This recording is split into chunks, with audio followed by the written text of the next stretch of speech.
राम राम दोस्तों, जय बाबा नीम करोली महाराज जी की। आशा है कि आपके ऊपर भी बाबा नीम करोली जी का अपार कृपा होगी। आपके घर परिवार में सभी कुशल मंगल होंगे, यही मैं प्रार्थना करता हूँ। बारंबार प्रार्थना करता हूँ बाबा नीम करोली जी से कि आपके घर परिवार में सदैव सभी कुशल मंगल हो, आपके घर में अमृत वर्षा हो, आपके घर में धन वर्षा हो, सुख समृद्धि आए। यही मेरी प्रार्थना है सभी देवों से और बाबा नीम करोली से विशेष प्रार्थना। दोस्तों, आज मैं आपको श्रीमद् वाल्मीकि रामायण अरण्य कांड का 25वां सर्ग सुनाता हूँ, जिसका राक्षसों का श्री राम पर आक्रमण और श्री रामचंद्र जी के द्वारा राक्षसों का संहार। इसे सुने दोस्तों, पूरा सुने और आगे भी शेयर करें। श्री राम जी की महिमा है। बाबा नीम करोली जी और हनुमान जी का आपके ऊपर अपार आशीर्वाद होगा, सारे कष्ट दूर होंगे। जय श्री राम। खर ने अपने अग्रगामी सैनिकों के साथ आश्रम के पास पहुंचकर क्रोध में भरे हुए शत्रुघाती श्री राम को देखा, जो हाथ में धनुष लिए खड़े थे। उन्हें देखते ही अपने तीव्र टंकार करने वाले प्रत्यंचा सहित धनुष को उठाकर सूत जी को आज्ञा दी, मेरा रथ राम के सामने ले चलो। खर की आज्ञा से सारथी ने घोड़ों को उधर ही बढ़ाया जहां महाबाहु श्री राम अकेले खड़े होकर अपने धनुष की टंकार कर रहे थे। खर को श्री राम के समीप पहुंचा देख सेनगामी आदि उसके निशाचर मंत्री भी बड़े जोर से सिंहनाद करके उसे चारों ओर से घेर कर खड़े हो गए। उन राक्षसों के बीच में रथ पर बैठा हुआ खर तारों के मध्य भाग में उगे हुए मंगल की भांति शोभा पा रहा था। उस समय खर ने समरांगण में सहस्रों बाणों द्वारा अप्रतिम बलशाली श्री राम को पीड़ित सा करके बड़े जोर से गर्जना की। तदनंतर क्रोध में भरे हुए समस्त निशाचर भयंकर धनुष धारण करने वाले दुर्जय वीर श्री राम पर नाना प्रकार के अस्त्र शस्त्रों की वर्षा करने लगे। उस समरांगण में रुष्ट हुए राक्षसों ने सूरवीर श्री राम पर लोहे के मुद्रों, शूलों, प्रासों और खड़गों और फरसों द्वारा प्रहार किया। वे मेघों के समान काले विशालकाय और महाबली निशाचर रथों, घोड़ों और पर्वत शिखरों के समान गजराजों द्वारा रघुकुल भूषण श्री राम के चारों ओर से टूट पड़े। वे युद्ध में उन्हें मार डालना चाहते थे।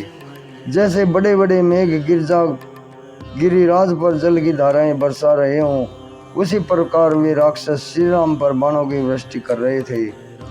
क्रूरतापूर्ण दृष्टि से देखने वाले उन सभी राक्षसों ने श्री राम को उसी प्रकार घेर रखा था जैसे प्रदोष संज्ञक तिथियों में भगवान शिव के पार्षदगण उन्हें घेरे रहते हैं। श्री रघुनाथ जी ने राक्षसों के छोड़े हुए उन अस्त्र शस्त्रों को अपने बाणों द्वारा उसी तरह ग्रस लिया, उसी तरह काट दिया जैसे समुद्र नदियों के प्रवाह को अपने में समा लेती हैं। जैसे समुद्र नदियों के प्रवाह को अपने में समा लेता है। उन राक्षसों को घोर अस्त्र शस्त्रों के प्रहार से यद्यपि श्री राम का शरीर अक्षत विक्षत हो गया था, तो भी वे व्यथित या विचलित नहीं हुए। जैसे बहुसंख्यक दीप्तिमान वज्रों के आघात सहकर भी महान पर्वत अडिग बना रहता है, श्री रघुनाथ जी के सारे अंगों में अस्त्र शस्त्रों का आघात से घाव हो गए थे। वे लहूलुहान हो रहे थे। अतः उस समय संध्या काल के बादलों से घिरे हुए सूर्य देव के समान शोभा पा रहे थे। श्री राम अकेले थे। उस समय उन्हें अनेक शत्रुओं द्वारा घिरा हुआ देख देवता, सिद्ध, गंधर्व और महर्षि विषाद में डूब गए तत्पश्चात श्री रामचंद्र जी अत्यंत कुपित होकर अपने धनुष को इतना खींचा कि वह गोलाकार दिखाई देने लगा। फिर तो वे उस धनुष से रणभूमि में सैकड़ों हजारों ऐसे पैने बाण छोड़ने लगे जिन्हें रोकना सर्वथा कठिन था, जो दुसह होने के साथ ही कालपाश के समान भयंकर थे। उन्होंने खेल खेल में चील के परों से युक्त असंख्य स्वर्ण भूषित बाण छोड़े। शत्रु के सैनिकों पर श्री राम द्वारा लीला पूर्वक छोड़े गए वे बाण कालपाश के समान राक्षसों के प्राण हरने लगे। राक्षसों के शरीर को छेदकर खून में डूबे हुए वे बाण जब आकाश में पहुंचते तब प्रज्वलित अग्नि के समान तेज से प्रकाशित होने लगते थे। श्री राम के मंडलाकार धनुष से अत्यंत भयंकर राक्षसों के प्राण लेने वाले असंख्य बाण छूटने लगे। उन बाणों द्वारा श्री राम ने सम्रांगण में शत्रुओं के सैकड़ों हजारों धनुष, ध्वजाओं को, अग्रभाग को और ढाल कवच आभूषणों सहित भुजाएं तथा हाथी की सूंड के समान जांघें काट डाली। पर चंचा से छूटे हुए श्री राम के बाणों ने उस समय सोने के साजबाज एवं कवच से सजे हुए रथों में जुते हुए घोड़ों, सारथियों, हाथियों, हाथी सवार और घोड़ों घुड़सवारों को भी छीन भिन कर डाला। उसी प्रकार श्री राम ने समर भूमि में पैदल सैनिकों को भी मारकर यमलोक पहुंचा दिया। उस समय उनके नालिक, नाराज और तीखे अग्रभाग वाले विकर्णी नामक बाणों द्वारा छिन्न भिन्न होते हुए निशाचर भयंकर आर्तनाद करने लगे। श्री राम के चलाए हुए नाना प्रकार के मर्म भेदी बाणों द्वारा पीड़ित वह राक्षस सेना आग से जले हुए सूखे वन की भांति सुख शांति नहीं पा रही थी। कुछ भयंकर बलशाली सूरवीर निशाचर अत्यंत कुपित होकर श्री राम पर प्रासों, शूलों और फरसों द्वारा प्रहार करने लगे, परंतु पराक्रमी महाबाहु श्री राम ने रणभूमि में उनके बाणों, अपने बाणों द्वारा उनके अस्त्रों और शस्त्रों को रोककर उनके गले काट डाले और प्राण हर लिए। सिर, ढाल और धनुष के कट जाने पर वे निशाचर गरुड़ के समान पंख की हवा से टूटकर गिरने वाले नंदनवन वृक्षों की भांति धराशायी हो गए। जो बचे थे वे राक्षस भी श्री राम के बाणों से आहत होकर विषाद में डूब गए और अपनी रक्षा के लिए खर के पास ही दौड़े गए। परंतु बीच में दूषण ने धनुष लेकर उन सबको आश्वासन दिया कि कुपित होकर रोष में भरे हुए यमराज की भांति वह क्रुद्ध होकर युद्ध के लिए डटे हुए रहने के लिए श्री रामचंद्र जी की ओर दौड़ा। दूषण का सहारा मिल जाने से निर्भय हो वे सब के सब फिर लौट आए और सूख, साखू, ताड़ और आदि के वृक्ष तथा पत्थर लेकर पुनः श्री राम पर ही टूट पड़े। उस युद्ध स्थल में अपने हाथों में शूल, मुद्दर और पास धारण किए हुए महाबली निशाचर बाणों और अन्य अस्त्र शस्त्रों से वर्षा करने लगे। कोई राक्षस वृक्षों की वर्षा करने लगे तो कोई पत्थरों की। उस समय इन श्री राम को उन निशाचरों में पुनः बड़ा ही अद्भुत, महाभयंकर, घमासान, रोमांचकारी युद्ध होने लगा। वे राक्षस कुपित होकर चारों ओर से पुनः श्री रामचंद्र जी की ओर दौड़ने लगे।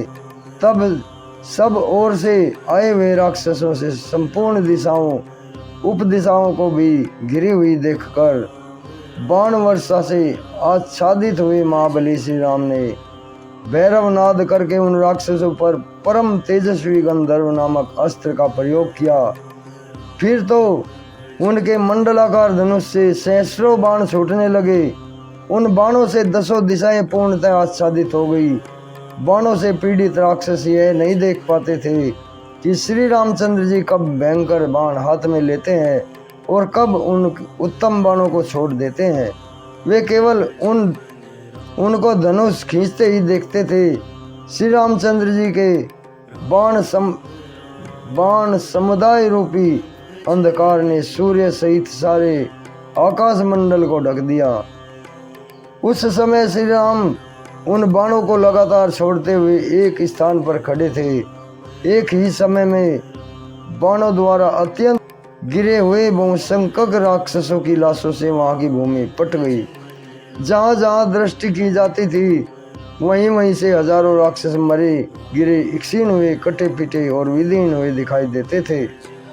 वहां श्री राम के बाणों से कटे हुए पगडंडियों सहित मस्तकों, बाजूबंद सहित भुजाओं, जांघों, बाहों, भांति भांति के आभूषणों, घोड़ों, श्रेष्ठ हाथियों और टूटे फूटे अनेक अनेक रथों, चंवरों, व्यंजनों, छत्रों, नाना प्रकार की ध्वजाओं, छिन्न भिन्न हुए सूलों, पट्टिसों और बिखरे हुए प्रासों, परसों, चूर चूर हुई शिलाओं तथा टुकड़े टुकड़े हुए बहुतेरे विचित्र बाणों से पटी हुई वह समर भूमि अत्यंत भयंकर दिखाई देने लगी।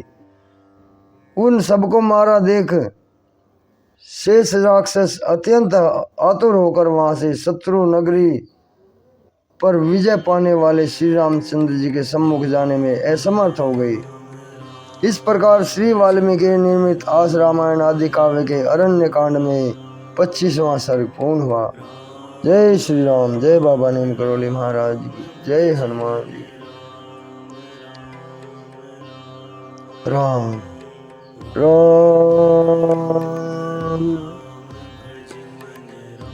जय बाबा नीम करोली महाराज की। दोस्तों ये 25वां सर्ग पूरा हुआ है। कल मैं आपको इसका 26वां सर्ग सुनाऊंगा। 26वां सर्ग है श्री राम के द्वारा दूषण सहित 14 सहस्र राक्षसों का वध। अभी आज्ञा लेता हूँ दोस्तों, मेरी माताएं बहनें और आगे भी शेयर करें इस श्री राम जी की महिमा को। आपके ऊपर अपार धर्म लाभ होगा, अपार महिमा बरसेगी, यही मेरी प्रार्थना है। जय बाबा नीम करोली महाराज की, जय श्री राम।